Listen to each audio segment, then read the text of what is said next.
Paulo sempre ha sido um sítio de enviar missionários. Pero que me gostaria, Bispo, que vosotros empezassem com oração e de aí vamos para a entrevista. Muy bien, pues en primer lugar, gracia y paz, mi querido hermano. Muchas gracias por esta oportunidad de estar juntos para poder hablar de las cosas de Dios. Siempre es una bendición y como tú muy bien dices, vamos a empezar este tiempo poniéndolo en las manos de Dios con una oración. Oremos al Señor.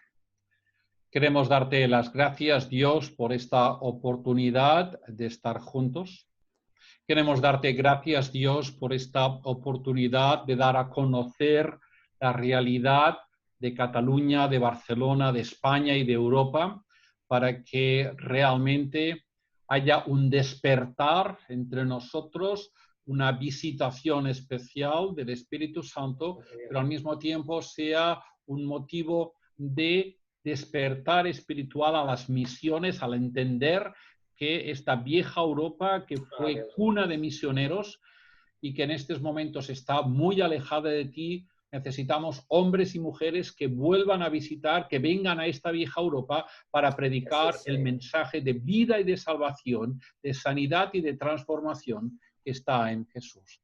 Gracias por este tiempo que vamos a tener y bendice a todas y cada una de las personas que están viendo esta entrevista, que sea buena para sus vidas y que también tú llames a su corazón, que tú toques su corazón de tal manera que ellas sean sensibles a las necesidades que tú en esta noche vas a presentarles. En Cristo. Aleluya. Amén, amén. Amén. Aleluia. Glória a Deus. Amém. O Bispo, a mim me gostaria em pensar com vosotros a contar para quem está a ver por Facebook e que venga a ver depois, não? Como há pensado o Evangelho diretamente em Espanha? Como chegou o Evangelho aí? Como se dado este momento em que chegou o Evangelho? Se ha chegado com força? Se em algum momento se quedou com uma expansão buena? Por aí. Dime, cuéntanos um pouco disso. El Evangelio entró en España básicamente en dos tiempos.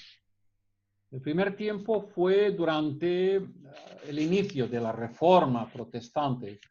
A los pocos años de iniciarse la Reforma Protestante en Alemania e irse extendiendo por diversos países de Europa, también llegó a lo que eran las Españas de entonces y fue bien recibido básicamente en tres grandes ciudades, que fue Sevilla, que fue Valladolid y también en la ciudad de Barcelona, por lo que podríamos denominar las élites del momento que tenían inquietudes espirituales. Esa inquietud espiritual fue por la Santa Inquisición, la mal llamada Santa Inquisición fue eliminada rápidamente y ese despertar espiritual que trajo la reforma al resto de Europa aquí fue silenciada por la represión. En 1868 empezó lo que llamamos la Segunda Reforma. La Segunda Reforma fue el resultado de que los liberales, las fuerzas políticas abiertas, vieron la oportunidad de que toda una serie de pastores que estaban en Gibraltar, Gibraltar es territorio inglés dentro de la península ibérica, estaban refugiados en ese territorio una serie de pastores y en el año 1868 por primera vez se les dio la libertad de poder empezar a moverse por toda la península ibérica para hablar de las cosas de Dios.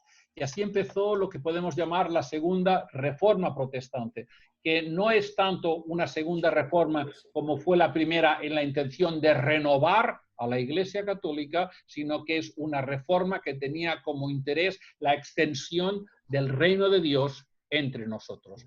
Y a partir de ese año, 1868, en el 69, y a partir del 70 y siguientes años se constituyeron las primeras iglesias en España y a partir de ahí, pues podemos decir que hay un testimonio evangélico protestante ininterrumpido desde entonces hasta el día de hoy.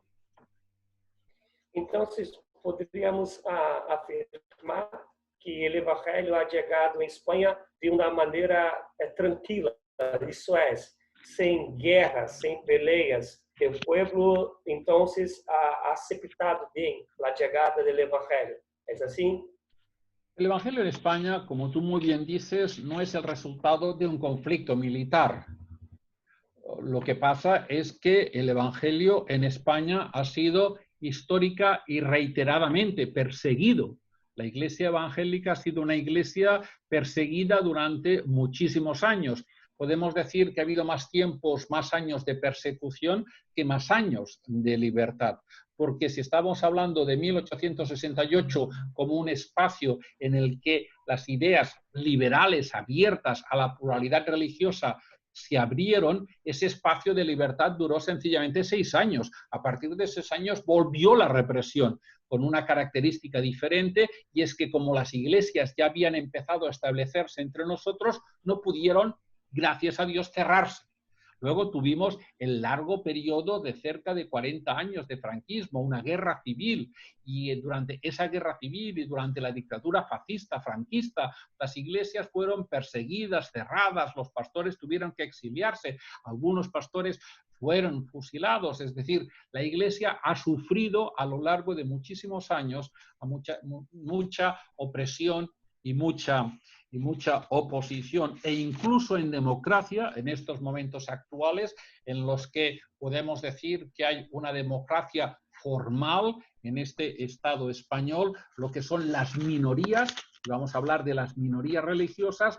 Hay dos tipos de minorías de religiosos o de creyentes en el Estado español, en España. Por un lado están los que tienen privilegios, que son toda la Iglesia Católica en su conjunto, y luego están todas las demás confesiones que somos ciudadanos de segunda en relación a los privilegios que tiene la Iglesia Católica, porque sigue siendo un Estado esencialmente católico, aunque el número de seguidores de la Iglesia Católica en España y en el resto de Europa haya descendido de manera importante.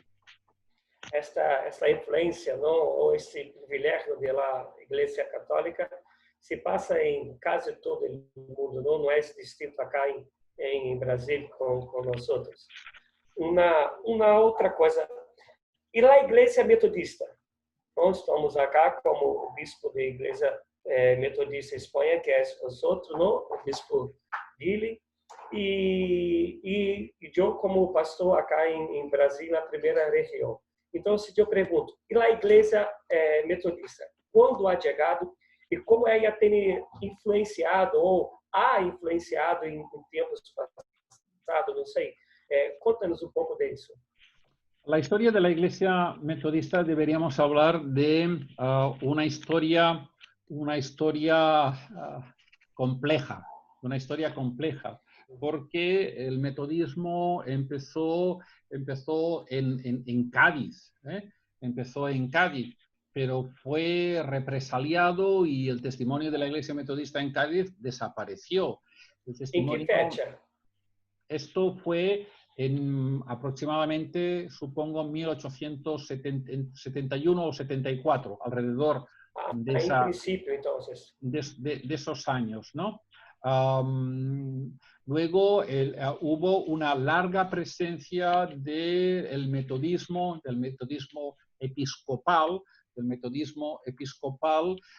que tenía, el obispo estaba en París, que estaba vinculado a la Iglesia Metodista de Estados Unidos, lo que hoy es la Iglesia Evangélica, la Iglesia Metodista Unida, que tuvo una presencia importante en Levante, que es la parte mediterránea y central del Estado español, de España. En esa presencia de la Iglesia Metodista, pues hubo hitos absolutamente importantísimos. La más importante escuela que hubo dentro del campo evangélico fue la escuela de Alicante, que llegó a tener 450 o 550 alumnos y que fue considerada como una escuela de renovación pedagógica importantísima, pero con la llegada de la guerra civil, pues no solamente los pastores, los maestros e incluso el director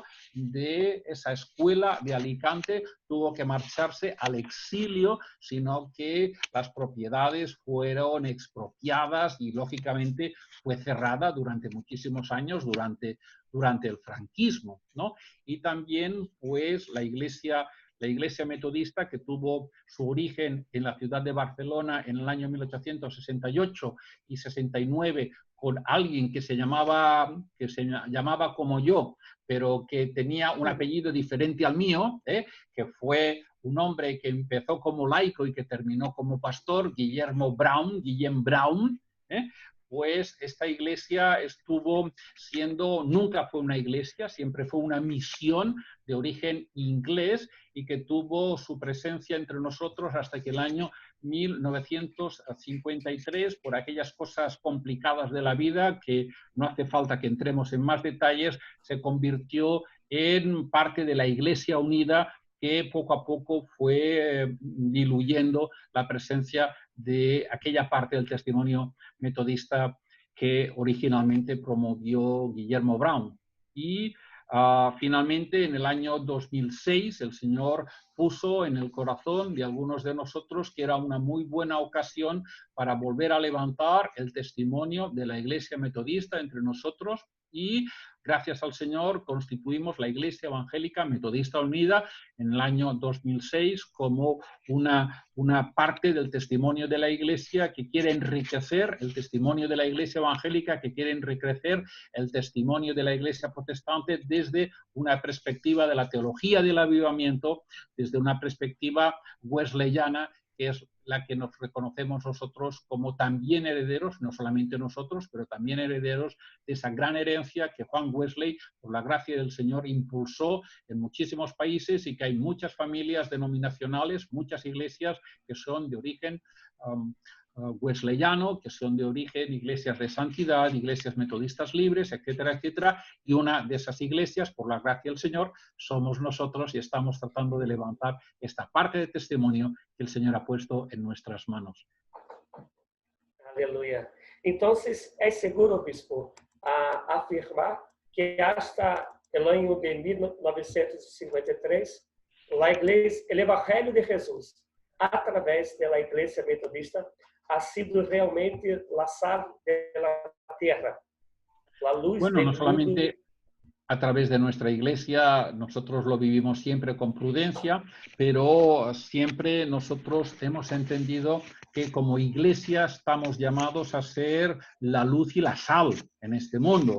Nosotros entendemos que la palabra del Señor establece una agenda para la iglesia, y que es la agenda que Dios establece la que tenemos que dar a conocer a nuestro mundo. Nosotros no estamos llamados a seguir la agenda del mundo. Nosotros estamos lógicamente llamados a escuchar el dolor de nuestro mundo, la realidad de nuestro mundo, para encontrar en Cristo y en Dios Espíritu Santo todas y cada una de las respuestas que tenemos que dar a conocer a los demás, porque nosotros creemos que en Cristo hay salvación, nosotros creemos que en Cristo hay sanidad, y la salvación y la sanidad que está en Cristo es a la que somos llamados a dar a conocer a los demás, no en nuestras fuerzas, lógicamente, sino en el poder de Dios Espíritu Santo trabajando en nosotros y a través de nosotros.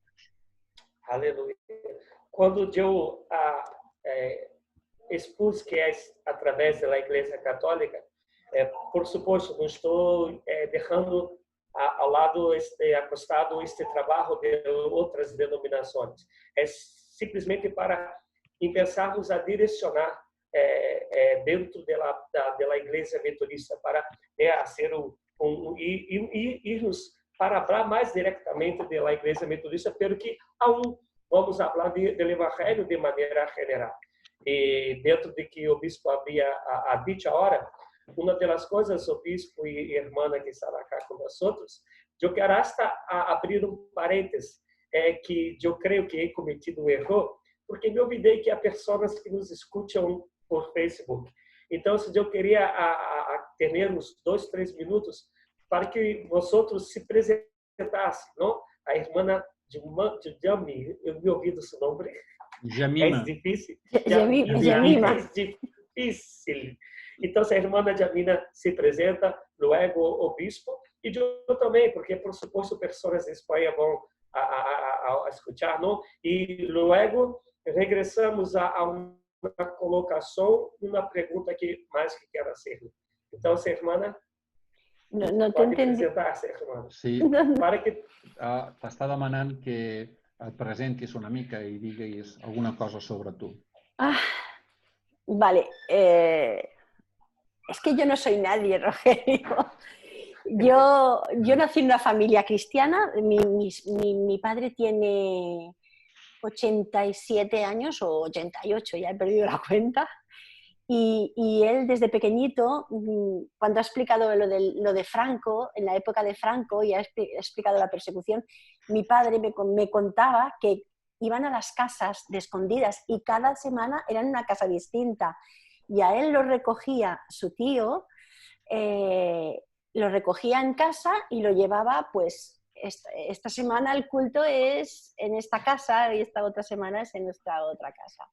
Entonces ya vengo de una familia de creyentes, fui a una escuela evangélica, todo muy burbujita, y cuando sales al mundo, que se acaba el colegio, ya no todo tu entorno no es evangélico, es cuando dices, ostras, cuánta gente mala hay por ahí. No. Y nada, muy bien. Pues empecé el año pasado a trabajar con el Consell, súper bendecida y agradecida por el muchísimo trabajo que me da Guillem, porque no me lo acabo. Imagino. No me lo acabo, pero él como también tiene mucho, no lo puedo reñir. Y nada, más o menos, no sé qué más decirte. De mí. Sí, obispo. Muy bien, pues mi nombre es Guillem. Mi nombre es Guillem, soy el obispo de la Iglesia Evangélica Metodista Unida. Al mismo tiempo soy el secretario general del Consejo Evangélico de Cataluña y soy el presidente de una ONG de acción social que se llama Iniciativas Solidarias y soy el director del programa de televisión de la televisión pública, que es muy importante aquí en Cataluña. Soy el director del programa evangélico de la televisión pública. Aleluya. Entonces, es mucho trabajo mismo, ¿no? Y porque esto es solo lo que te he contado. Hay más cosas. Ay, Dios mío. Entonces, Pero...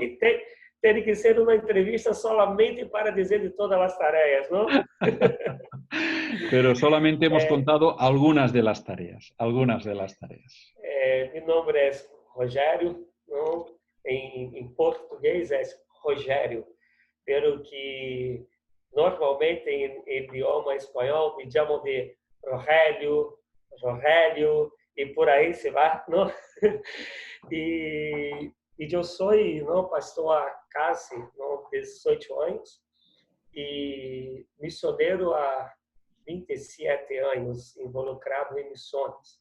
Missões é algo que está em minha sangue, não tem como sacar de minha sangue, não consigo fazer nada sem pensar em missões. E por a graça de Deus, esta caminhada, Deus ha usado a mim, luego a mim, minha família e eu, para pensarmos como 2 igrejas, para reavivar uma igreja. Já fomos a Peru e aí nos quedamos 3 anos.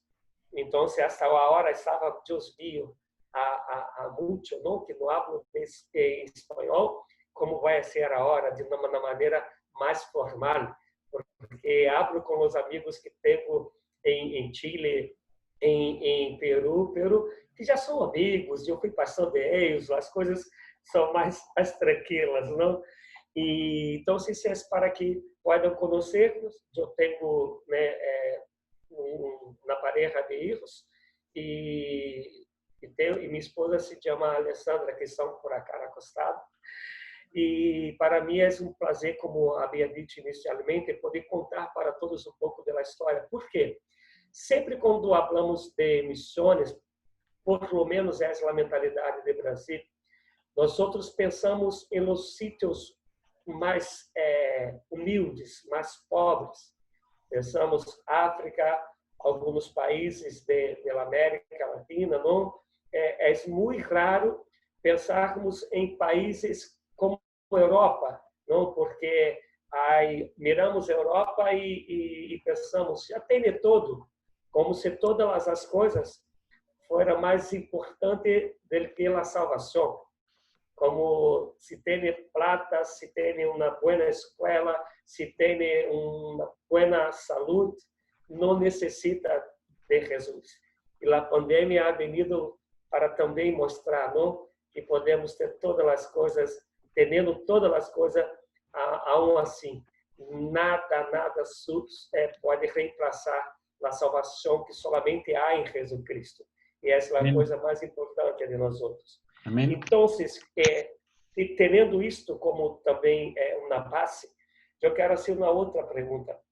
Quando que vosotros entendem que ha sido, não sei se há essa expressão em espanhol, não me acordo, o pico, o sítio mais alto do evangelho em Espanha e hasta também de Europa, e assim uma comparação como está hoje em dia, não solamente por la Igreja Metodista, de maneira geral, obispo, pero que também, terminando, falando especificamente da Igreja Metodista em Espanha. Me hice entender? Sí, sí. Sim. Então, por favor. Correcto. Seguramente el inicio de la Reforma Protestante fue en el siglo XVI una muy buena manera de extender la palabra del Señor por muy buena parte de Europa. De una manera especial, la Europa central, la Europa del norte y también de otra manera a través de alcanzar a las islas británicas. El sur de Europa, los países latinos, pues siempre han sido unos países que se han resistido muchísimo más a la penetración del Evangelio, la presencia y la intolerancia histórica de la Iglesia Católica ha sido muy eficaz cuando y se inicia la Reforma Protestante del siglo XVI con Martín Lutero. El Papa de Roma de aquel entonces encarga a la Compañía de Jesús, a los jesuitas, que busquen la forma y la manera de iniciar lo que se llama la contrarreforma, de contrarrestar el avance, la expansión de la Reforma Protestante para que no termine dominando toda Europa, que en general podríamos decir era todo el mundo, o la centralidad del mundo, para ser más humildes, la centralidad del mundo en aquel entonces. Los jesuitas fueron bastante eficaces, por no decir muy eficaces, y en toda una serie de países tuvieron la capacidad de contener el Evangelio. En el siglo XIX, en el siglo XX, empieza en una parte de Europa, en la parte más protestante de Europa, y en una parte de ese protestantismo empieza a haber un cierto enamoramiento de la modernidad. Cuando esclata la modernidad, hay básicamente dos grandes reacciones frente a la modernidad. Por un lado está la Iglesia Católica, que lo rechaza de una manera radical, incluso lo rechaza a través de una encíclica, no quiere saber nada con la modernidad, quiere mantenerse históricamente en la misma posición, y dentro del protestantismo surgen dos grandes tendencias. Aquella que entiende que la modernidad aporta una novedad que hay que conocer, y aquella otra parte que se enamora de la modernidad y cae seguramente, desde mi perspectiva, con todo respeto, cae en entender que la modernidad está incluso por encima de la misma palabra de Dios. Entonces inicia toda una serie de proceso teológico de alejamiento de la palabra de Dios como palabra explicada, como palabra revelada, sino que se trata de explicar la palabra de Dios desde una perspectiva científica, desde una perspectiva de teoría científica, para compaginarlo con el espíritu del momento. De tal manera que empieza todo un proceso de secularización importantísimo en Europa, hasta el punto que en estos momentos podemos encontrar una Europa que fue cuna de misiones, que fue cuna de misioneros, que desde Europa pues surgieron tantos y tantos misioneros que llevaron el mensaje de Jesús a casi todos los rincones del mundo, para alcanzar con el mensaje de Jesús a casi todos los pueblos conocidos, pero al mismo tiempo esa vieja Europa de misiones y misioneras se empezó a secar espiritualmente, y en estos momentos encontramos que actualmente la Iglesia en América, la Iglesia en Latinoamérica, la Iglesia en África, la Iglesia en Asia, la Iglesia en Oceanía, son iglesias que son iglesias vivas, que son iglesias renovadas y renovadoras, pero en cambio en Europa surge esa necesidad de que Europa vuelva, desde mi perspectiva y desde mi entendimiento bíblico, vuelva a Dios, vuelva a sus raíces cristianas, vuelva a sus orígenes cristianos, y para eso necesitamos que Dios levante hombres y mujeres que entiendan que la misión está en Europa, porque la Iglesia en el resto del mundo está creciendo por ellas mismas, mientras que en Europa necesitamos que toda esa generosidad que Europa repartió por todo el mundo, en estos momentos tenemos necesidad de volver a hacer un llamamiento para que esa generosidad ahora sean todos los países que conocieron el Evangelio, sean generosos ahora con Europa, y esa generosidad nos permita que nuevamente Europa sea un continente cristiano, que ese es evidentemente mi sueño y el sueño de muchos otros hombres y de muchas otras mujeres que oramos,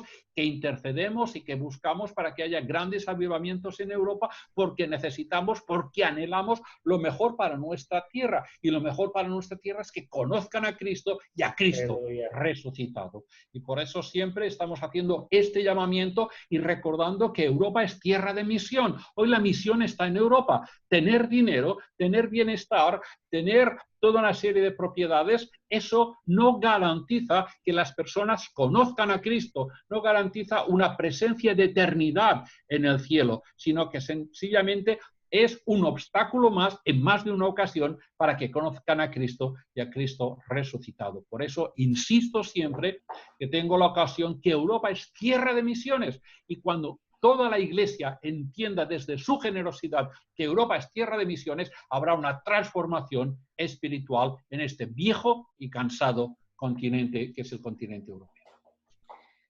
Há como 3 anos, ou quizá pouco mais, de casi sempre, é muito raro de eu fazer uma prédica onde dentro desta prédica eu não hablo sobre secularismo e humanismo, não? E se vamos para dicionário, quando vai a explicar de maneira filosófica e hasta sociológica sobre secularismo, vai dizer que chega ao ponto que é de não mais reconhecer a Jesus, não mais reconhecer a Deus como Criador, como Senhor, e se não reconhece a Deus como Criador e Senhor, muito menos vão a conhecer a Jesus, que ha se hecho hombre, ha muerto e ressuscitado ao terceiro dia. Então, pensaram a confiar em seus próprios braços, não? Em sua própria esse próprio conhecimento intelectual. Tem mais ou menos, o bispo e irmã aqui, há mais ou menos um mês ou um pouco menos, eu hice quase todas as lives que eu hago como pastor da igreja metodista onde estou, metodista de Comendador Soares. Pero que he hecho umas 3 ou 4 de minha própria persona, não passando como pastor, isto é, não tendo um tempo que é específico para a igreja, pelo que de minha própria mesma persona. Na primeira eu me acordo que falei sobre perdão, pelo que uma delas eu falei sobre o axioma da fé. Não, então, que é um axioma? Axioma são as coisas que ha sido posto para nós outros na parte da ciência como uma coisa que é assim porque é assim. E a partir dessas coisas, desse axioma, outras coisas vão tomando formas. Explico. O valor de pi, 3,14, blá, blá, blá. De onde sai isso? Não há uma explicação. Porque quando entramos em colégio, não? Entramos em uma escola, vão dizer, pi vale isso. E nós outros creemos, pelo que não há uma explicação por que pi é assim. Platão vai dizer que é um axioma. Uma coisa não pode ser e também não ser ao mesmo tempo. E isso não há uma explicação. Nós outros, digamos, de maneira óbvia, creemos nisso. Então, eu entrei na parte científica e comecei a mostrar que nós outros, cientificamente falando, temos mais testemunhos, mais escrituras, mais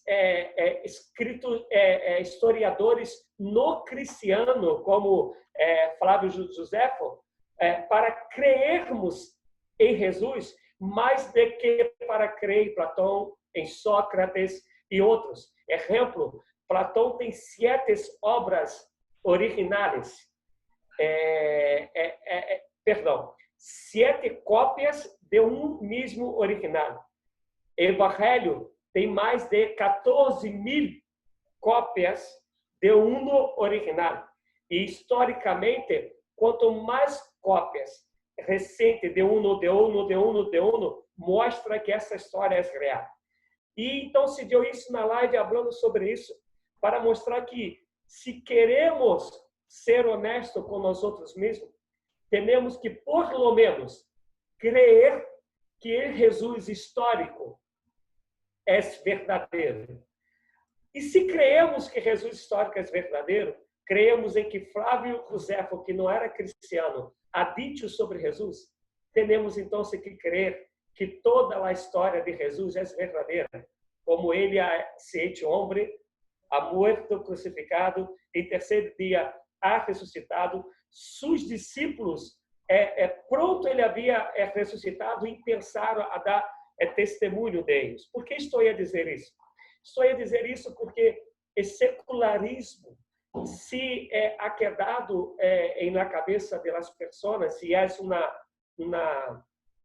uma investigação que afirma que hoje, em sítio que mais se ensina, que mais põe na cabeça de o secularismo, em las universidades, principalmente na Europa.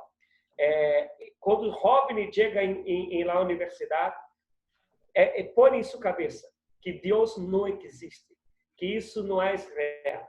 Por que estou a contar tudo isso, bispo? Porque vosotros ha dito sobre, devido ao secularismo, ao humanismo, o povo da Europa ha se alejado de Deus, ha se distanciado de Deus.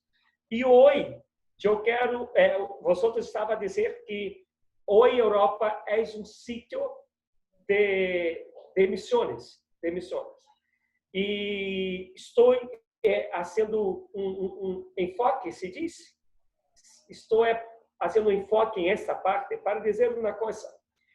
Nós outros encontramos em Brasil como quem está fora pode dizer, é um avivamento. Eu, personalmente, em minha perspectiva, não creio em este avivamento. Explico. Nós outros hoje estamos mais empenhados em construir grandes templos, pero que gastamos, quizá, milhões para construir templos, pero que não gastamos centenas, quizá menos, para investir em missões. Então, para mim, uma igreja avivada é uma igreja que carrega missões em seu coração. É uma igreja que está pronta, totalmente lista para servir, para buscar vidas para Jesus. E isso não tem como não passar por missões.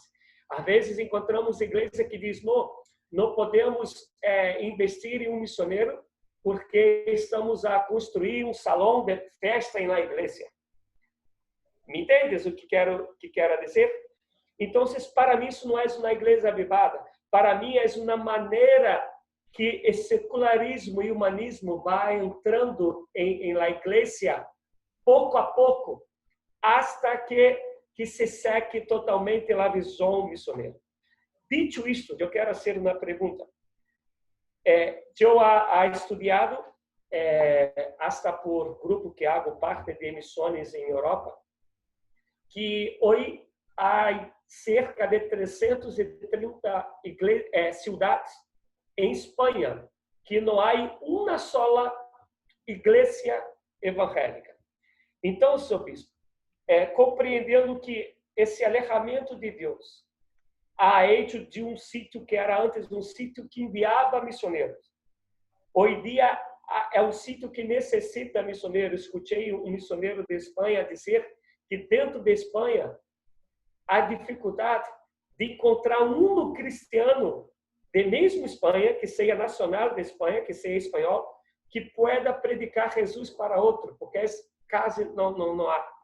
E então, também me ha dicho que há cerca de 330 cidades que não têm nenhuma igreja evangélica. Então, minha pergunta é, hoje vivimos em uma pandemia.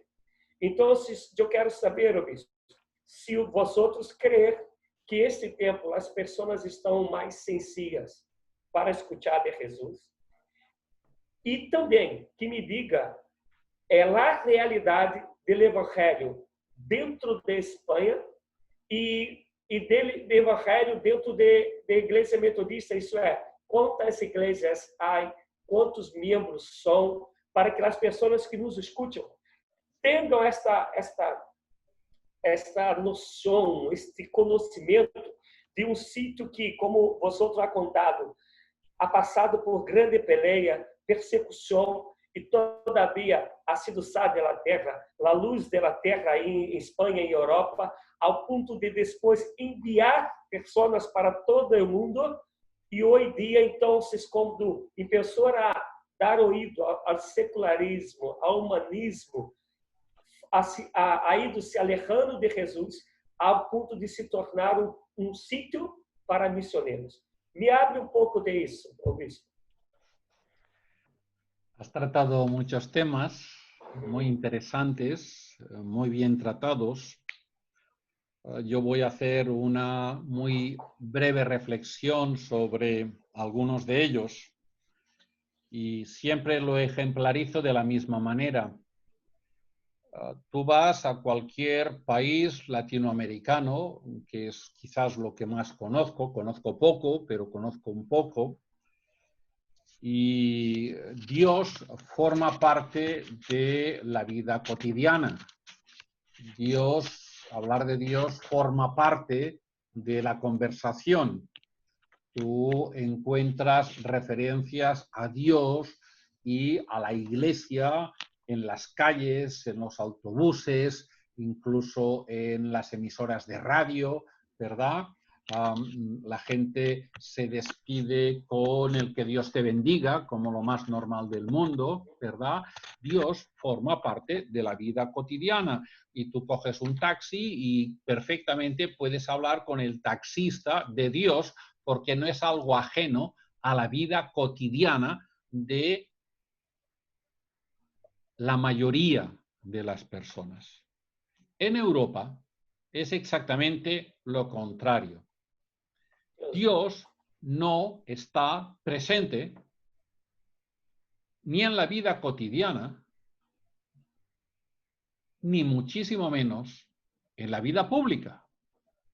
Yo recuerdo que tuvimos un presidente aquí en Cataluña con el que tenía una buena relación, que un día me contaba y me decía, en Estados Unidos es normal que cualquier político termine diciendo que Dios bendiga a América. Assim é hasta en las películas, ¿no? Hasta en las películas se ve. Debido a la pandemia, muchos presidentes y presidentas de Latinoamérica, de Centroamérica, de Norteamérica, han pedido que se haga oración y le han pedido a Dios que nos ayude. Y este presidente me decía, en Europa no hay nadie que se atreva a terminar un discurso diciendo que Dios bendiga mi país. ¿Por qué? Porque Dios, ese proceso de secularización, el proceso de secularización que es apartar a Dios de mi vida personal, de mi vida colectiva y de mi vida pública, o de la vida pública. Ese es el proceso de secularización que ha hecho Europa. Por eso el llamamiento a la generosidad de la Iglesia, el llamamiento a las misiones, es que tenemos que entender que la misión de Dios es una cuestión de urgencia. Es urgente la misión de Dios, no es aplazable. Y esta pandemia ha vuelto a demostrar que somos vulnerables y que los europeos que nos creemos o se creen que estamos por encima de todo, de repente hemos encontrado que esta autosuficiencia europea se ha derrumbado por causa de una pandemia.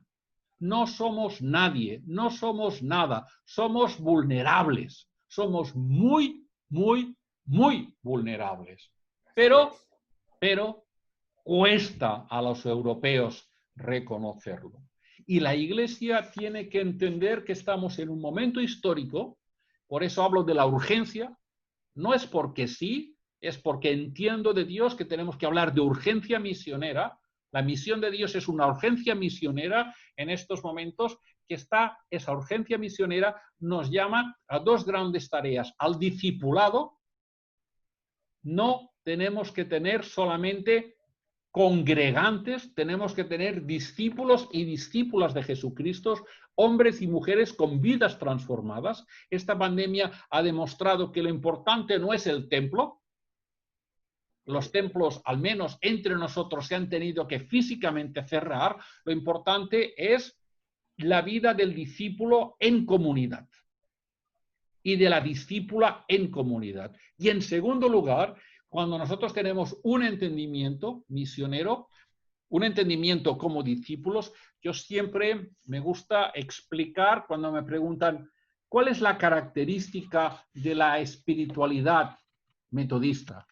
Siempre digo, la espiritualidad metodista se basa en la vida de piedad y de acción de Mateo 28, la Gran Comisión, de Lucas 4, el día del cumplimiento. Cuando nosotros entendemos la Gran Comisión como prioridad, como nosotros entendemos Lucas 4 como ese encarnar el Evangelio de Jesús, la misión es urgente. Es tan urgente que no la podemos aplazar. Nosotros como Iglesia Metodista, que hemos empezado en el año 2006, hemos fundado la Iglesia, el Señor ha fundado la Iglesia de Barcelona y en estos momentos nosotros estamos trabajando en siete misiones para que el Señor vaya extendiendo no solamente el Evangelio, en la iglesia que ya hemos fundado, sino en los lugares donde estamos estableciendo las misiones. Nosotros hacemos un énfasis muy especial en lo que llamamos la teología urbana de las grandes ciudades. A veces hay una tendencia absolutamente respetable, como no puede ser de otra manera, de preocuparnos y de interesarnos por esa población, por ese pueblecito, por esa pequeña ciudad que tiene 1.000, 2.000, 3.000 o 4.000 habitantes, y está muy bien, pero nosotros tenemos dos grandes urbes. Madrid tiene cerca de 6 millones de habitantes, la Gran Barcelona tiene 5,5 millones de habitantes, y aquí necesitamos tener una presencia, deseamos tener, porque ese es el mandato de Dios, una presencia viva de Dios, no solamente en el territorio, sino en los diversos segmentos que componen la ciudad, la gran ciudad de Barcelona, la gran ciudad de Madrid, y podría citar evidentemente otras grandes ciudades. Es donde está la gente, donde está la mayoría de la gente, que la iglesia tiene que estar presente. Lo que no podemos hacer es perder cada vez más presencia, tener cada vez menos influencia, retroceder cada vez más en las grandes ciudades. En nuestro entendimiento, el apóstol Pablo tenía una estrategia misionera muy clara que iba de ciudad en ciudad para que desde esa ciudad pudieran levantarse a su alrededor todas y cada una de las misiones que fuera posible para que el evangelio fuera extendiéndose. Y ese es nuestro entendimiento. Tenemos que encontrar hombres y mujeres que se sientan llamados a hacer realidad, a encarnar el evangelio de Jesús en medio de las grandes ciudades, para que no estén las grandes ciudades alejadas a Dios. Mi gran oración, mi gran sueño, entre otras muchas cosas, es que Barcelona sea conocida como ¿qué? Como la ciudad de Dios.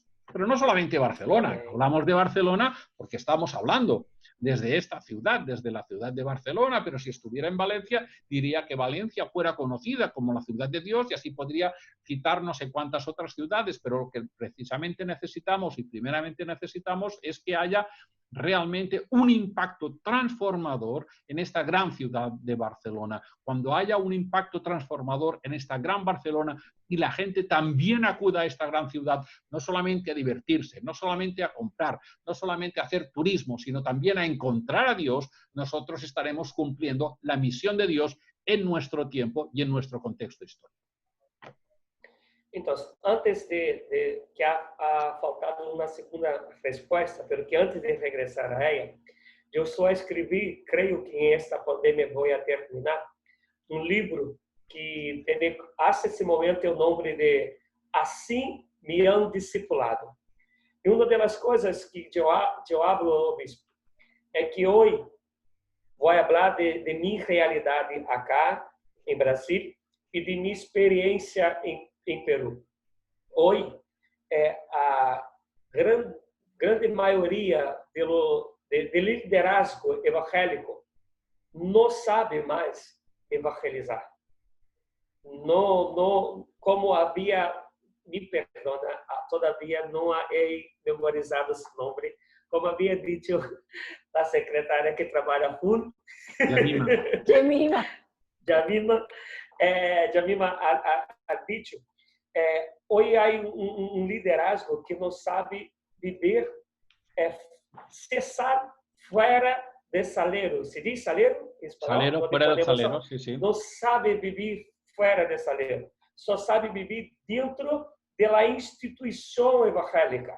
Se, como mais ou menos me perdona, pelo que é mi mirada, é a maneira que eu miro isto, é como os saduceus, que quando o templo ha sido destruído em anos 70, os saduceus desapareceram, porque eram religiosos sacerdotes de dentro do templo, de dentro de um governo que estava influenciado por Roma, não? Então, quando o templo é destruído, terminas, porque não sabem viver afuera.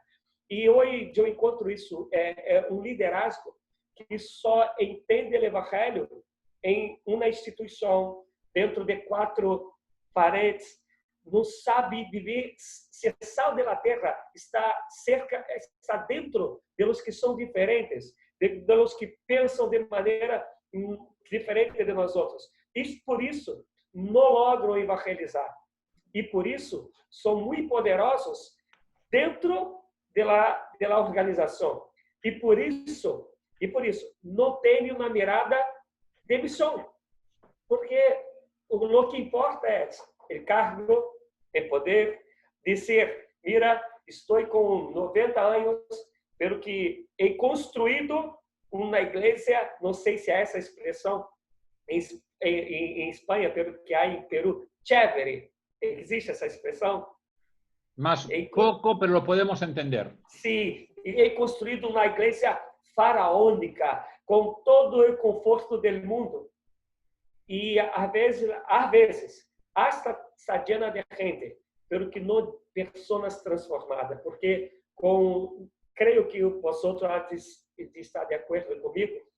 Em meu livro eu escrevo isso. Eu não consigo fazer separação em ser cristiano e ser discípulo de Jesus. Se sou cristiano, isso é, se há novo nascimento em minha vida através da pessoa de Jesus, por suposto, eu sou um discípulo. Porque se não sou discípulo, eu não nasci de novo. Se não sou discípulo, eu não creio em Jesus. E se creio em Jesus, se eu creio em Jesus, eu tenho que ser discípulo. Não há essa separação. Não há isso. Porque a religião ha criado isso, não?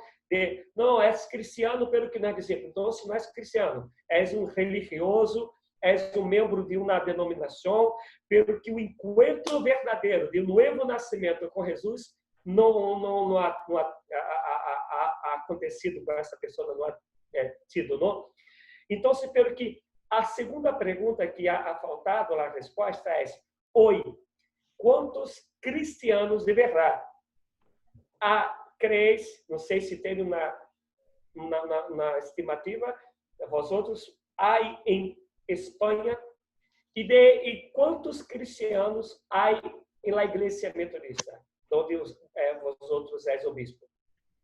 Muy bien, yo trato de hacer una reflexión, una explicación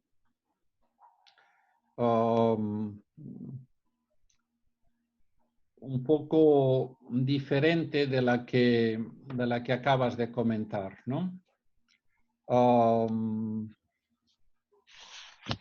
Para nosotros es importante lo que podríamos denominar la necesidad de contagiar el modelo. La necesidad de contagiar el modelo. Nosotros estamos orientados básicamente al discipulado y al discipulado transformador, no como una transmisión sola y exclusivamente de conocimiento. El conocimiento hace falta, tanto bíblico como teológico, sino a compartir la transformación experimentada y experimental que hay en Dios Espíritu Santo. Dios tiene que, a través de la manifestación del Espíritu Santo en todos y cada uno de nosotros y de nosotras, nos tiene que ir transformando en ese camino de santidad y de santificación al que nosotros somos llamados. Estamos preocupados porque hay en muchos lugares un número importantísimo en cuanto al porcentaje poblacional que hablan y conocen a Jesús y reconocen a Jesús como su Señor y Salvador personal, y en cambio no ha habido una transformación social. No ha habido una transformación social. Perdóname que le interrumpa, pero que yo estoy de acuerdo con vosotros. O que eu quis dizer é que durante muito tempo as pessoas estavam preocupadas em ter pessoas dentro da igreja e não em fazer isso que você está a dizer, novo nascimento, uma transformação transformadora. Quando eu falei em isso, estou de acordo totalmente. Estou a dizer que porque a igreja é um tempo aparado de investir, de se preocupar com o discipulado, isto é, quando a pessoa chega a Cristo, ela tem que ser trabalhada, ensinada para ser, vou envolver em mesmo versículo, não? Sal da terra, luz do mundo, pessoas que na vida refletam a Jesus em seu caráter, em seu comportamento, em som, em poder do Espírito Santo. Pero que como muito tempo nos quedamos, eu digo de Brasil, não? E também um pouco de Peru, nos quedamos solamente preocupados em pessoas dentro da igreja, hoje dia, o discipulado, digo por acá, parece que é uma descoberta nova da rueda. Não é algo que sempre tuvo que caminhar juntos. Não há como eu dizer que sou de Jesus e não tenho o caráter de Jesus. Não tenho o poder transformador do Espírito Santo. Não há. A Bíblia mostra, a Bíblia é a história, como diz Paul Wesley, não? Mostra sempre que se, quando és impactado pela presença de Jesus, pelo poder do Espírito Santo, esse conhecer e seguir e conhecer a Jesus, como está em Oséias 6:3, tem que ser parte de um. Então, se perdona ter te interrompido, mas era para dizer que estou de acordo totalmente com os outros. É que a história mostra que parece que olvidamos disso, que as coisas são separadas, não? Estaba convencido de que estábamos de acuerdo en este y en muchísimos otros puntos, y quería hacer un par de referencias, ¿no? Una, realmente tenemos que volver a esa vieja enseñanza de Juan Wesley, de las clases metodistas, que hoy en día le vamos a llamar de otra manera porque la terminología ha cambiado, ese trabajo personal y ese trabajo en grupos pequeños, un trabajo personal y grupos pequeños para alcanzar cristianos de lo que vamos a llamar cristianos de tercera generación.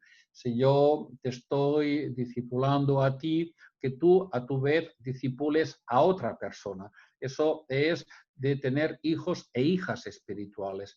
El énfasis, la importancia de la Iglesia, el impacto transformador de la Iglesia no es en que tengamos grandes edificios, que gloria a Dios si los podemos tener, pero la capacidad transformadora de la Iglesia es que tanto tú como yo, como tú, y tú como tu discípulo, y el discípulo de tu discípulo tenga una vida transformada con unos valores de acuerdo al comportamiento del reino de Dios. No solamente estamos nosotros enfatizando la importancia de Mateo 28, de que las personas conozcan a Cristo, sino estamos enfatizando la importancia de Lucas 4, de que las personas se comporten de una manera, el que dice y enseña la palabra de Dios, el que roba, deje de robar, el que hace algo malo, deje de hacer algo malo. Es decir, ese énfasis tradicional de la Iglesia metodista que consiste en vidas transformadas. No, me contaba tristemente un muy buen amigo nuestro, pastor metodista en Guatemala, me contaba que estuvo en más de una ocasión muy triste porque la misma persona que el domingo había pasado delante y había dicho todas las cosas buenas que había dicho y había compartido con la comunidad todas las cosas buenas, el lunes en la escuela le estaba robando del cajón del dinero. Entonces decía, ¿cómo es posible que nosotros como iglesia no estemos enseñando esa vida transformada de comportarse tal y como Jesús se tenía que comportar? Por lo cual, el énfasis en el discipulado transformador implica necesariamente cristianos de tercera y de cuarta generación. Pero esto en cuanto al discipulado individual. En cuanto a la responsabilidad de la iglesia, yo suelo tener una frase que es la de que nos falta cultura eclesiástica de plantación de iglesias. Hemos perdido la plantación de de iglesias. Hemos perdido el entendimiento que la misión de la iglesia es plantar nuevas iglesias. Y cuando me refiero a plantar nuevas iglesias, no me estoy refiriendo a tener más edificios. A mí me preocupan muy poco los edificios. Los necesitamos porque si no nos mojamos cuando llueve y pasamos frío cuando es invierno y tenemos necesidad de una silla donde sentarnos. Pero esta pandemia ha demostrado que la iglesia puede vivir y sobrevivir, incluso crecer sin edificios. Los edificios no es el propósito de la iglesia. La encarnación del reino sí que es el propósito de la iglesia. Y nosotros lo tenemos que tener muy claro.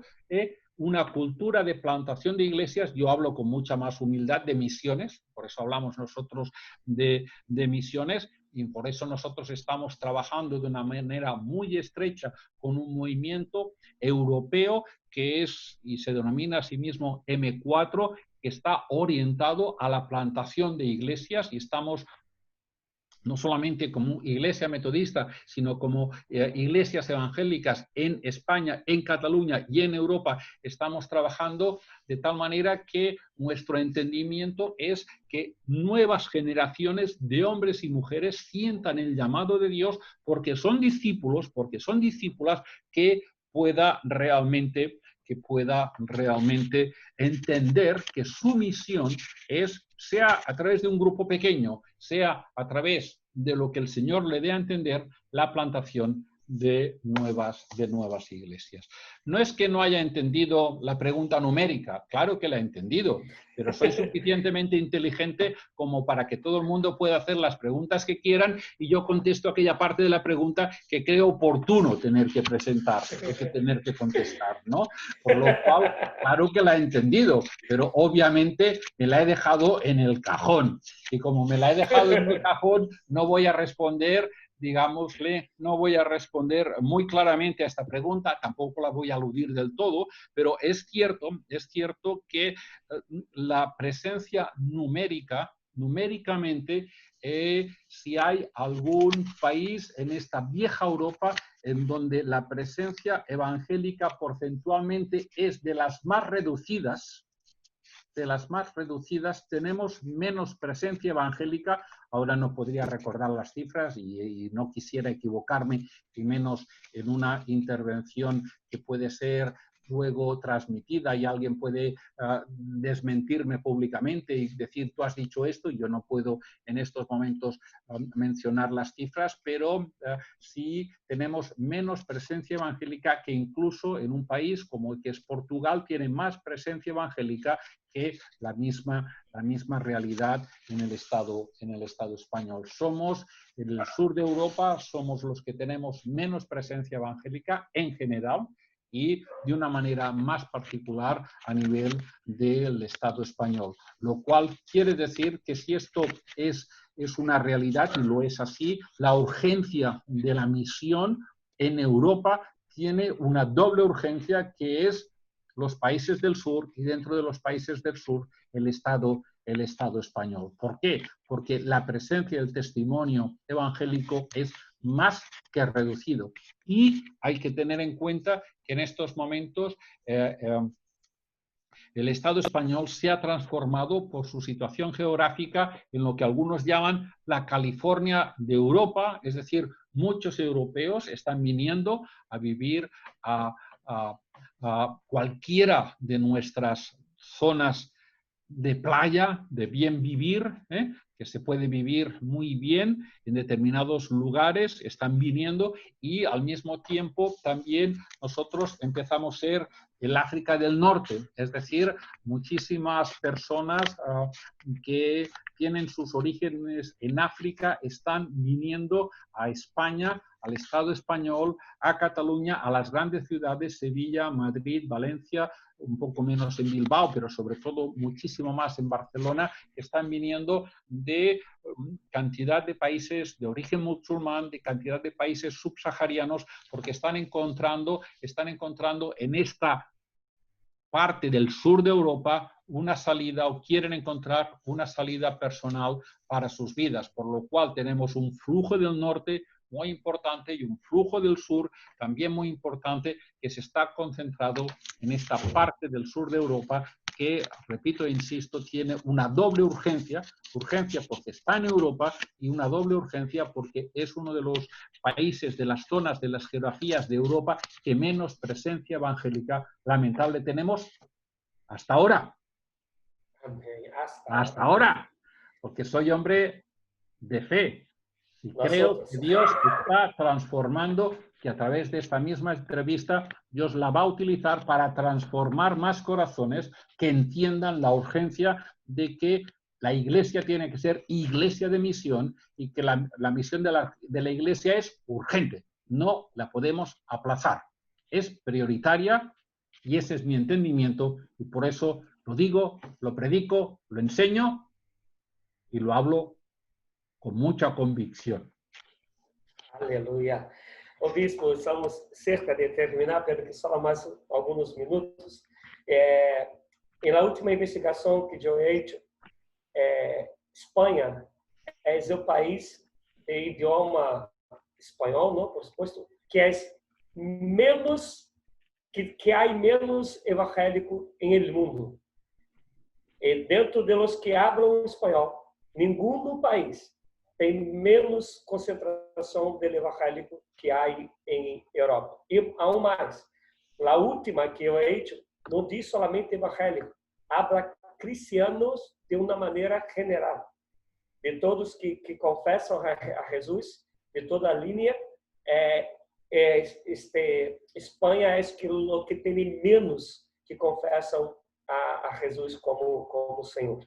E essa mesma investigação dizia que há menos de 1% de evangélico praticante dentro da Espanha.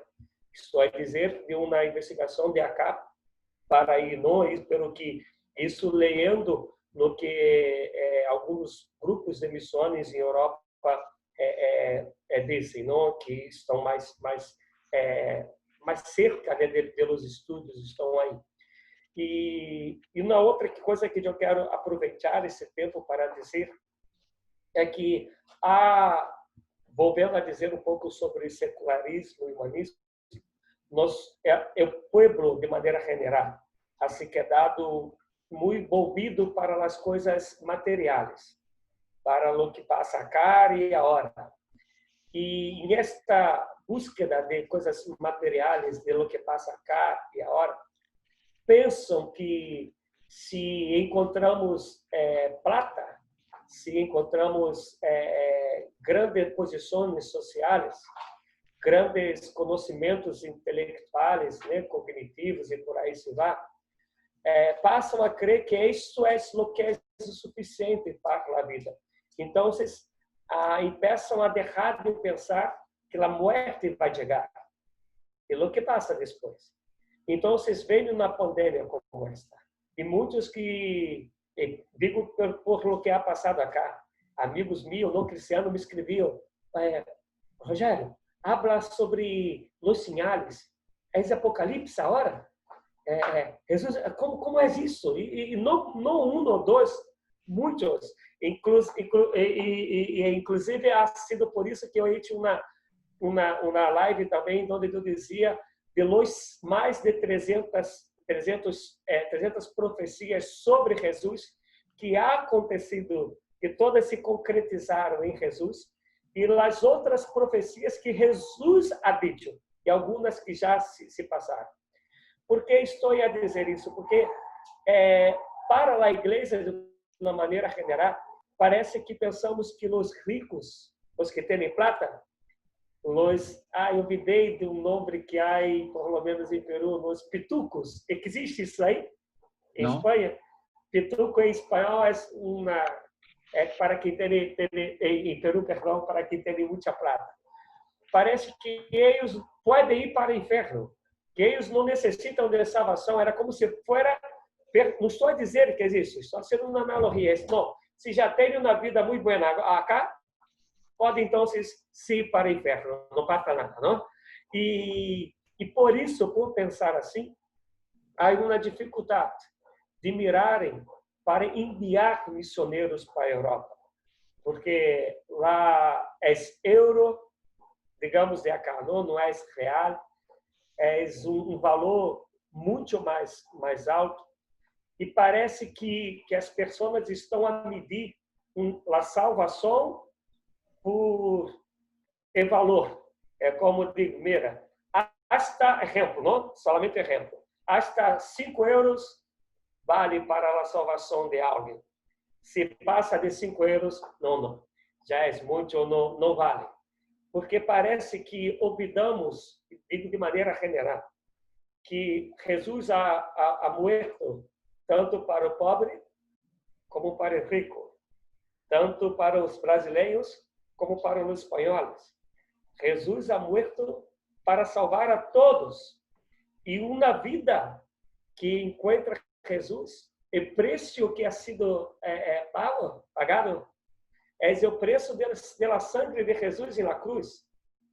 E não há nada, nem tampouco nada, que pueda comparar-se ao valor da salvação, que seja de uma vida. Me gusta muito o bispo do passagem de Hechos, que quando Felipe está fazendo, em nome de Jesus, sinais, maravilhas, não? E pessoas a se converter, e de repente, não? O Espírito de Deus saca Felipe de aí e lo leva para um caminho que não há nada.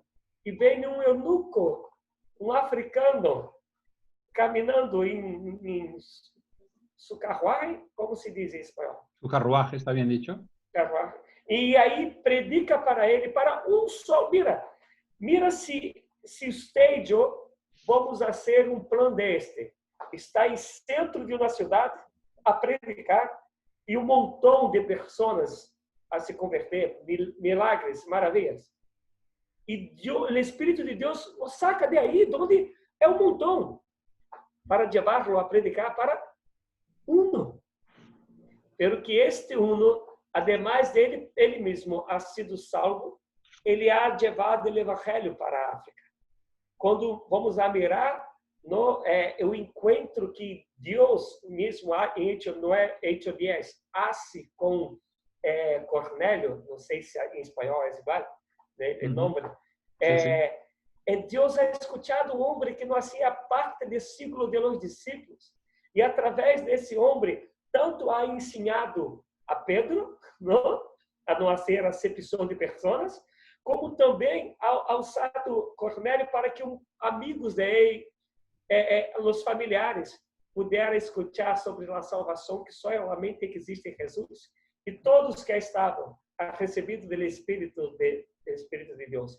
Então, estou a dizer isso para que, como uma palavra final, eu quero que vocês la diga, para que as pessoas, o que em vosso coração pode estar, para dizer que, mira, sobre Europa, Espanha de maneira personal, ora, acá pode ser hasta custoso, porque o custo, o valor mais grande ha sido pagado na cruz.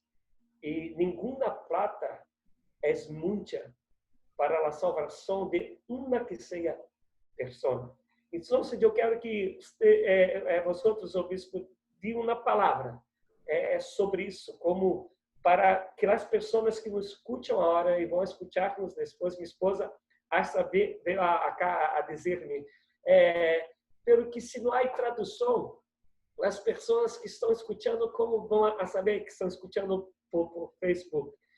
Pelo que sempre há alguns que falam, né, espanhol, que às vezes não falam, pelo que entendem um pouquinho, e aún assim, há pessoas que podem estar escutando, como às vezes em live de Panamá, de Chile, de mesmo Peru, e eu tenho um amigo meu que vive em Madrid, que não é cristiano, ele estava a conversar com ele, estava a dizer as pessoas que se quedaram sem emprego, principalmente nos autônomos aí, pelo que ele vive em Madrid, estava a dizer a diferença de Madrid, de Barcelona, estava a explicar um pouco. Então, me deseja que vocês tenham uma palavra que diga, mira, toda a vida vale escuchar de Jesús. Nosotros un día enviamos para que ustedes pudieran escuchar. Ahora nosotros necesitamos, pero quero que vosotros, obispo, tenham esta palavra para todos que escuchen. La vieja Europa ha enviado, a lo largo de siglos y siglos, ha enviado misioneros para compartir el mensaje de Jesús. Como consecuencia de su trabajo, muchas naciones han llegado a conocer a Jesús y hoy el mensaje de Jesús se ha extendido de una manera muy importante, muy significativa. Hoy, esa misma vieja Europa que envió misioneros es una Europa que espiritualmente está cada vez más seca, que necesita reverdecer, renovarse con Jesús, encontrar otra vez la salvación y la sanidad que está en Cristo Jesús. Y la iglesia que recibió o que es hija de esos misioneros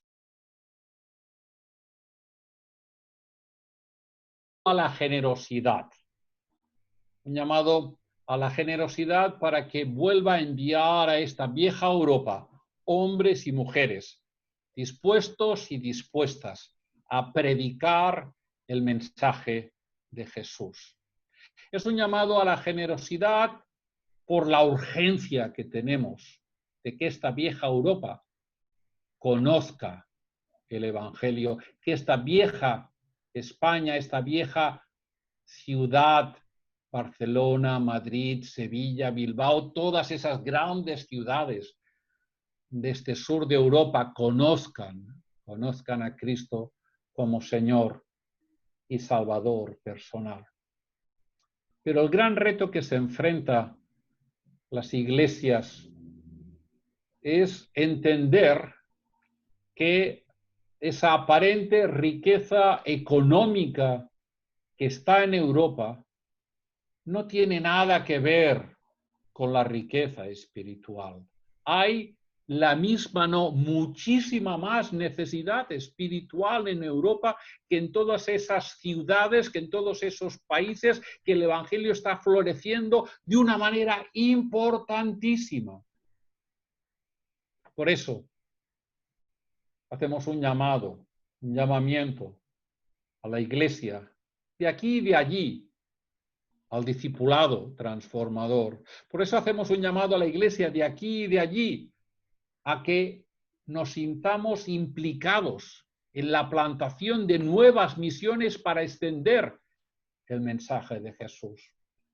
Pero para poder plantar esas nuevas misiones necesitamos misioneros y misioneras que asuman esta responsabilidad, porque la obra de Dios está en manos de los hombres y de las mujeres de Dios. Porque la obra de la extensión de las misiones de Dios está en las manos de los misioneros y de las misioneras que Dios llama a cumplir la misión de Dios. Pero el gran reto es que la iglesia tiene que estar a la altura, ser responsable de la urgencia de la misión de Dios, ser responsable del sostenimiento de estos hombres y de estas mujeres, para que la misión de Dios también pueda ser una realidad entre nosotros. Cristo no distinguió entre ricos y pobres. Para Cristo solamente había una necesidad, una prioridad, que las personas tuvieran un encuentro de salvación con Cristo y con Cristo resucitado. Y ese es el llamamiento que podemos y que queremos hacer desde aquí. Que el Señor levante corazones dispuestos a apoyar la urgencia de la misión de Dios, también aquí, en esta vieja Europa, de manera particular, en este sur de Europa, en esta vieja España, las Españas de toda la vida, para que dejemos de ser esa parte del mundo donde el testimonio de Jesucristo numéricamente es de los más pequeños, para que por la gracia de Dios y la generosidad de la Iglesia podamos ser más pronto que tarde una iglesia donde haya muchos hombres y muchas mujeres que tengan su nombre escrito en el libro de los cielos. Que Dios nos bendiga por esa respuesta, de acuerdo a todos y cada uno de nuestros corazones. Aleluya. Aleluya. Amén. Ahora, yo como pastor y misionero, yo quiero hacer uno más directamente para la Iglesia Metodista de todos que van a escucharnos, ¿no? Porque en América Latina es muy raro nosotros no encontrar una persona que, por lo menos una vez, tenha escuchado sobre a salvação que existe somente na persona de Jesucristo. Como vosotros ha dicho quando iniciamos acá, quando pensamos na entrevista, acá hablamos, Deus lhe bendiga, há muitas rádios onde está aí falando de Jesus, prendemos a televisão e aí estão falando de Jesus. Então, é muito raro. Eu confesso que não conosco a nadie que, por lo menos uma vez, não tenha escutado falar sobre Jesus. Se a pessoa se ha entregado a Jesus ou não, é outra coisa. Pero que ha escutado. Agora, diretamente para a Espanha, digo de Europa de maneira general, para a Espanha, há pessoas hoje que nunca escutaram falar sobre Jesus. Esse Jesus que se ha hecho hombre e ha vivido entre nós, como vai dizer Juan, e ha muerto por nossos pecados, e vai dizer Colossenses 2, que na cruz ha puesto todo nosso pecado e com sua sangue ha perdonado nosso pecado, e não há mais acusação contra nada que crê em Jesus. Há pessoas que nunca escutaram sobre isso. E compete a nós outros aí, falando sobre metodista, termos coração muito mais preocupado com que pessoas de Espanha, através, principalmente, porque acá estamos falando como metodista, não? Através da Igreja Metodista de Espanha, puedan conhecer a Jesus, puedan escuchar sobre Jesus, puedan ver e ouvir uma oração de alguém, de homem, de uma mulher, lleno do Espírito Santo. Há milhares que, nesse momento, morrem sem conhecer a Jesus. Milhares, por suposto, estou falando de toda a Europa, mas que diretamente de Espanha, eu invito que a Igreja Metodista se pode fazer templos hermosos, pero que hacer missões, glória a Deus, alabado seja Deus. Pero que se não pode ser os dois juntos, sempre templos faraônicos tem que se quedar em segundo plano. O primeiro plano é hacer de cada pessoa templo do Espírito Santo. Então, eu invito os pastores, obispos, com todo respeito e carinho, que escutarem, que permitam que seus corações se vuelvam para missões em Europa, para missões em Espanha, que tenham prazer em ser instrumento de Deus para a salvação de pessoas e, quiçá, de muitas pessoas. E acá estou fazendo esta invitação. Quero, assim, não tenho palavras, bispo, não, para agradecer por esse tempo, porque sei que aí já é bastante tarde, não? Aí é 11 da noite, é isso? Então, aí é 11 da noite, 5 horas, então eu sei que não é fácil para vocês, perdão, para vosotros. Pero que eu quero fazer um pedido somente, quer dizer, dois pedidos, pero que um bem personal. Um é, amanhã é meu cumple, Felicidades, felicidades. Então, eu quero que ore por minha persona. Não, amanhã é mais um ano que assim creio, Papai do céu, que Deus há de conceder de mim, não, Papai e Padre do céu. E o outro é para que Deus pueda, vamos dizer, fazer com que as coisas se passem como têm que passar.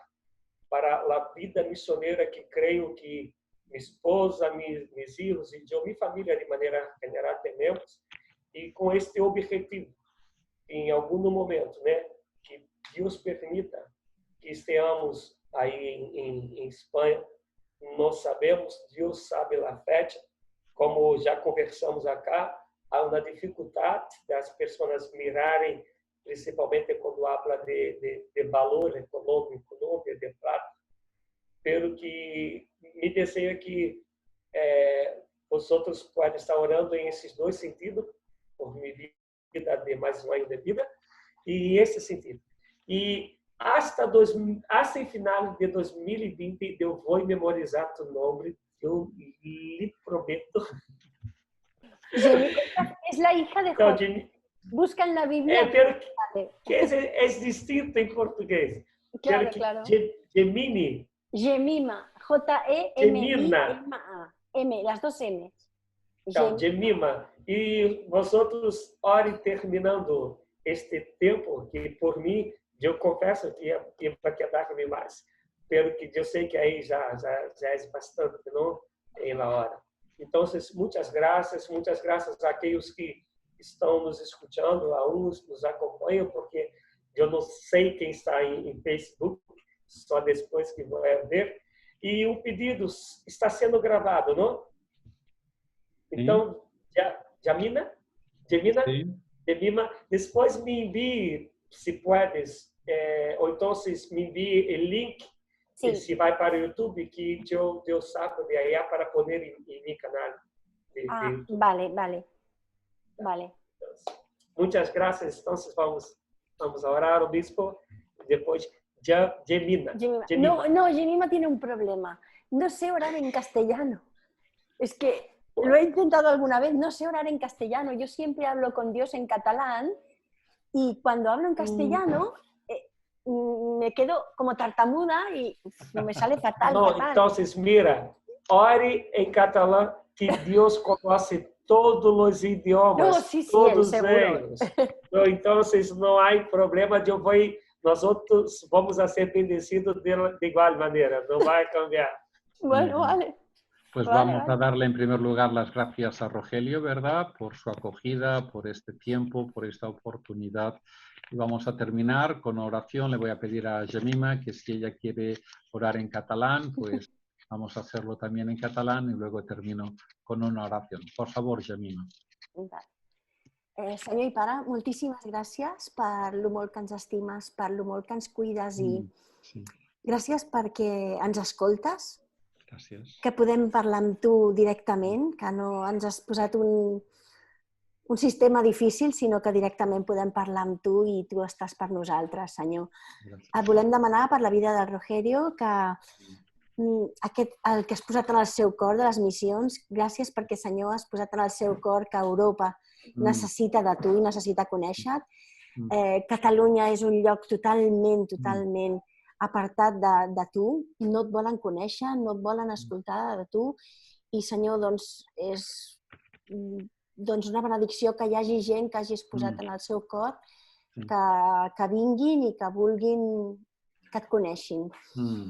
Gràcies per la seva vida, demanem que beneixis a la seva família, que els cuidis, que també li donis un bon dia del seu aniversari, que és demà, i després que a nivell econòmic que la gent sigui conscient que les necessiten també els diners, Senyor. Doncs et volem demanar que fem les coses tots nosaltres, el Rogerio, el Guillem, et demano per la vida del Guillem, i que sempre fem les coses com a tu t'agraden i que siguin per la teva honra i per la teva glòria, que no siguin absolut per nosaltres. T'ho demanem tot i te donem infinites gràcies en el nom del teu fill estimat, el Senyor Jesús. Amén. Amén, amén. Amén, amén. Señor, queremos darte las gracias por este tiempo que hemos tenido juntos. Queremos darte las gracias por la vida de Rogerio, de toda su familia, por este nuevo año de vida, esta nueva bendición que tú estás añadiendo a su vida. De una manera muy especial queremos darte las gracias por su llamado a las misiones.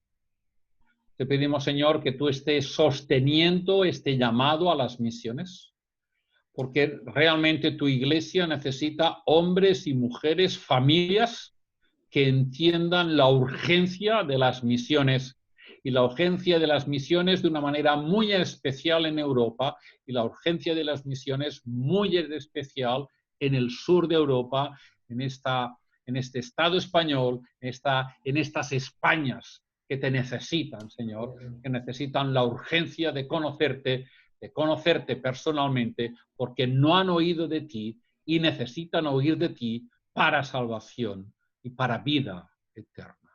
Señor, estamos intercediendo de una manera especial para que tú levantes corazones sensibles, para que tú levantes corazones dispuestos y hombres y mujeres dispuestos y dispuestas a invertir en misiones, invertir oración, invertir vida de su vida, invertir dinero de su dinero, invertir tiempo de su tiempo para que podamos realmente levantar misiones para plantar nuevas iglesias, nuevos puntos de testimonio, nuevos lugares de testimonio entre nosotros, para que los que todavía no te conocen puedan llegar a conocerte personalmente como su Señor y Salvador, puedan llegar a conocer a Cristo y a Cristo resucitado. Señor, ponemos todo esto en tu presencia, en el único nombre que podemos hacerlo, en el nombre de nuestro Señor Jesucristo. Aleluya. Amén, amén. Glória a Deus. Amém. Aleluia. Amén, amén. Gloria, gloria, gloria. Alabado seja Deus. En el Muitas nombre de Jesús. graças. Aleluia. Sem palavras para agradecer por esse hermoso tempo, este tempo de edificação, de crescimento